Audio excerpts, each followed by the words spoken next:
ചോറിൻ്റെ കൂടെയും ചപ്പാത്തിയുടെ കൂടെയൊക്കെ ഒരുപോലെ കഴിക്കാൻ പറ്റിയ ഒരു അടിപൊളി ചൗചൗവിൻ്റെ കറിയാണ് ഇന്ന് ഞാനിവിടെ ഉണ്ടാക്കിയിരിക്കുന്നത്. നല്ല അടിപൊളി ടേസ്റ്റാണ്, മാത്രമല്ല നല്ല ഹെൽത്തിയുമാണ്. അപ്പം നമുക്ക് ഈ ഒരു റെസിപ്പി എങ്ങനെയാണ് ഉണ്ടാക്കുന്നതെന്ന് നോക്കിയിട്ട് വരാം. ചൗചൗ കറി ഉണ്ടാക്കാനായിട്ട് ഒരു ചൗചൗ, ഇതിലെ ഒരു ചൗചൗ എടുത്തിട്ടുണ്ട്. അതിനി നമുക്ക് ഒന്ന് ഇതിൻ്റെ ആ പുറം തൊലി ഉണ്ടല്ലോ അതങ്ങ് ചെത്തിക്കളയണം.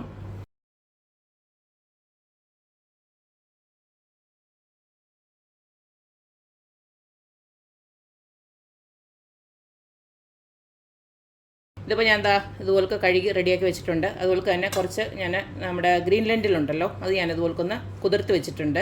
രാത്രി മൊത്തം കുതിർത്താണ് ഈ ഒരു ഗ്രീൻ ലെൻറ്റിൽ. അപ്പം നമുക്ക് ഇഷ്ടമുള്ള ഏതെങ്കിലും ഇതുപോലുള്ള പരിപ്പ് എടുക്കാം, അത് വിഷയമല്ല. നമുക്ക് ആ മൈസൂർ ഡാലൊക്കെ ആണെങ്കിലും കുഴപ്പമൊന്നുമില്ല, ഏതാണെങ്കിലും നിങ്ങൾക്ക് അവൈലബിൾ ആയിട്ടുള്ളത് വെച്ചിട്ട് ഇതുപോലൊക്കെ കുതിർത്തെടുത്തിട്ട് ഇത് രണ്ടും കൂടെ നമുക്കൊന്ന് വേവിച്ചെടുക്കണം. ഇനി ഞാൻ ഈ ചൗചൗവും ഈ ഒരു പരിപ്പൂടെ ഇതിൽ ഒരു പ്രഷർ കുക്കറിലോട്ട് ഞാൻ ഇട്ട് കൊടുക്കുകയാണ്. കാരണം ഈ ഒരു ചൗചൗ ഉണ്ടല്ലോ കുറച്ച് വേവുള്ളതാണ്, അതുകൊണ്ടാണ് കുക്കറി വേവിക്കുന്നത്. അതുപോലെ തന്നെ ഇതുകൂടെ അങ്ങ് ഇട്ട് കൊടുക്കാം. അടുത്തതിലേക്ക് നമുക്കൊരു 2-3 പച്ചമുളക് ഒന്ന് ഇട്ട് കൊടുക്കാം. ഇനി ഇതിലേക്ക് ആവശ്യത്തിനുള്ള ഉപ്പൂടെ ഇട്ട് കൊടുക്കാം. മഞ്ഞൾപ്പൊടിയോട് ഇട്ട് കൊടുക്കാം, ഒരു 1/4 ടീസ്പൂണോളം. ഇനി അടുത്തതിലേക്ക് ഒരു മീഡിയം സൈസ് 2 ടൊമാറ്റോ ഞാൻ ഇട്ട് കൊടുക്കുന്നുണ്ട്.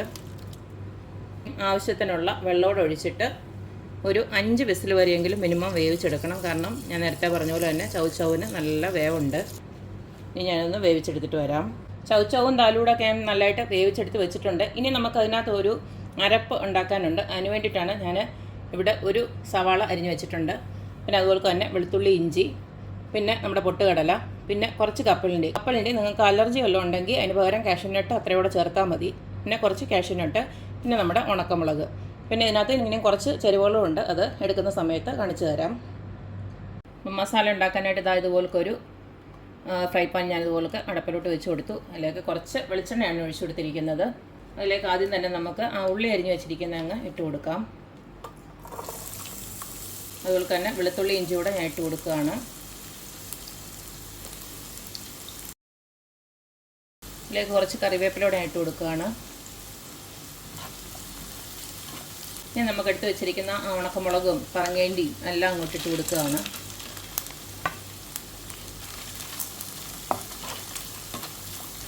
അപ്പോൾ ഇതെല്ലാം ചെറുതായിട്ടൊന്ന് വാടി വന്നിട്ടുണ്ട്. ഇതിലേക്ക് ഇനി ഒരു പിടി തേങ്ങയോടെ ഇട്ട് കൊടുക്കുകയാണ്. ഇതിലേക്ക് ഒരു പിടി ചെറിയ ജീരകോടെ ഇട്ട് കൊടുക്കുകയാണ്. തേങ്ങയുടെ കളറ് നമ്മൾ തീയലിനൊന്നും വറക്കുന്ന പോലെ അങ്ങനെ വറക്കൊന്നും വേണ്ട. ചെറുതായിട്ടൊന്ന് നിറം മാറി ഒന്ന് വാടി കിട്ടുമ്പോൾ നമുക്ക് കുറച്ച് മഞ്ഞൾപ്പൊടി ഇതിനകത്ത് ആഡ് ചെയ്യാം. പിന്നെ ഓൾറെഡി മുളക് നമ്മൾ ഇട്ട് കൊടുത്തിട്ടുണ്ട്. ഞാനിത് എരിവുള്ള മുളകാണ് ഇട്ട് കൊടുത്തേക്കുന്നത്. പിന്നെ അവസാനം നമുക്ക് എരിവില്ലെങ്കിൽ കുറച്ച് മുളക് പൊടി കൂടെ ചേർക്കാം. അപ്പോൾ ഇത്രയേ ഉള്ളൂ. ഇനിയൊന്ന് തണുക്കാൻ വെക്കണം, എന്നിട്ട് നല്ലതായിട്ട് അതൊന്ന് അരച്ചെടുക്കണം. നേരത്തെ വേവിക്കാൻ വെച്ച നമ്മുടെ ചൗചൗവും ആ ദാലും ഉണ്ടല്ലോ, വേണമെങ്കിൽ ഉടച്ചങ്ങെടുത്താൽ മതി, അല്ലെങ്കിൽ ഞാൻ ഇതുപോലൊക്കെ അങ്ങ് മിക്സിക്കകത്തിട്ട് നന്നായിട്ടങ്ങ് അടിച്ചെടുത്താലും മതി. ഞാനിപ്പോൾ ഈ മിക്സിക്കകത്ത് നല്ലതായിട്ട് ഇങ്ങനെ അടിച്ചെടുക്കാൻ പോവാണ്. അപ്പോൾ ഇതെല്ലാം ഞാൻ നന്നായിട്ട് അടിച്ചിങ്ങെടുത്തിട്ടുണ്ട്. ഇനി ഇത് നമുക്ക് നേരത്തെ വയറ്റി വെച്ചിരിക്കുന്ന സാധനങ്ങളൊക്കെ ഉണ്ടല്ലോ, ആ തേങ്ങയും നട്ട്സും ഒക്കെ, അതെല്ലാം കൂടെ നമുക്ക് ഇതുപോലൊക്കെ അങ്ങ് അടിച്ചെടുക്കാം. അപ്പോൾ ഇത് അരയ്ക്കാനായിട്ട് ഞാൻ വേറെ വെള്ളമൊന്നും ഒഴിച്ചു കൊടുക്കുന്നില്ല. ഇതിൽ നിന്ന് തന്നെ ശകലം ഒഴിച്ചു കൊടുത്ത് ഇതങ്ങ് അരച്ചെടുക്കാൻ പോവാണ്. കാരണം ഇനിയും വെള്ളം ഒഴിച്ചു കൊടുത്താൽ ഇത് ഭയങ്കരമായിട്ട് വെള്ളമായി പോവും. ഇനി ഇതെല്ലാം കൂടെ നമുക്കൊന്ന് മിക്സ് ചെയ്തെടുക്കാം.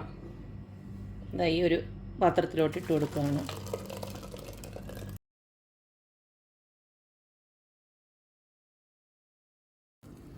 കടുക് കളിക്കാനായിട്ട് ഇതുപോലൊക്കെ ഒരു പാൻ വെച്ച് കൊടുത്തിട്ടുണ്ട്. അതിലേക്ക് വെളിച്ചെണ്ണ ഒഴിച്ചു കൊടുക്കാം. വേണ്ടവർക്ക് നെയ്യ് വേണമെങ്കിലും ആഡ് ചെയ്യാം.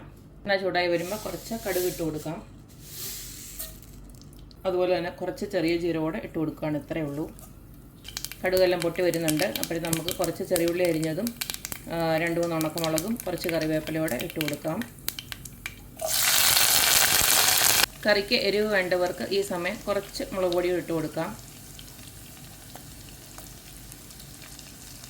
ഇത്രയേ ഉള്ളൂ. ഇനി സ്റ്റവ് ഓഫ് ചെയ്തിട്ട് നമുക്ക് ആ കറിക്കകത്തോട്ട് ഒഴിച്ച് വെച്ചാൽ മതി.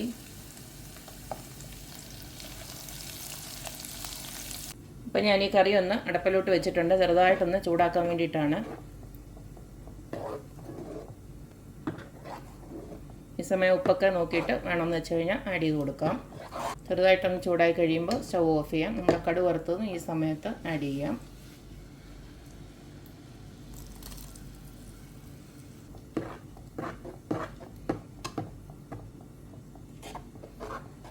ചോറിനായാലും ചപ്പാത്തിക്കായാലും ഒക്കെ പറ്റിയൊരു അടിപൊളി കറിയാണ്. മാത്രമല്ല നല്ല ഹെൽത്തിയുമാണ്.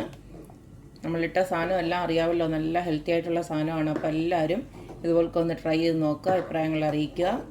അപ്പോൾ എപ്പോഴും പറയുന്ന പോലെ തന്നെ എൻ്റെ റെസിപ്പീസ് ഇഷ്ടമുള്ള എല്ലാവരും please like, share and subscribe. അപ്പോൾ ഇനി ഒരു അടിപൊളി വീഡിയോ ആയിട്ട് വരുന്നവരേക്കും ബായ്.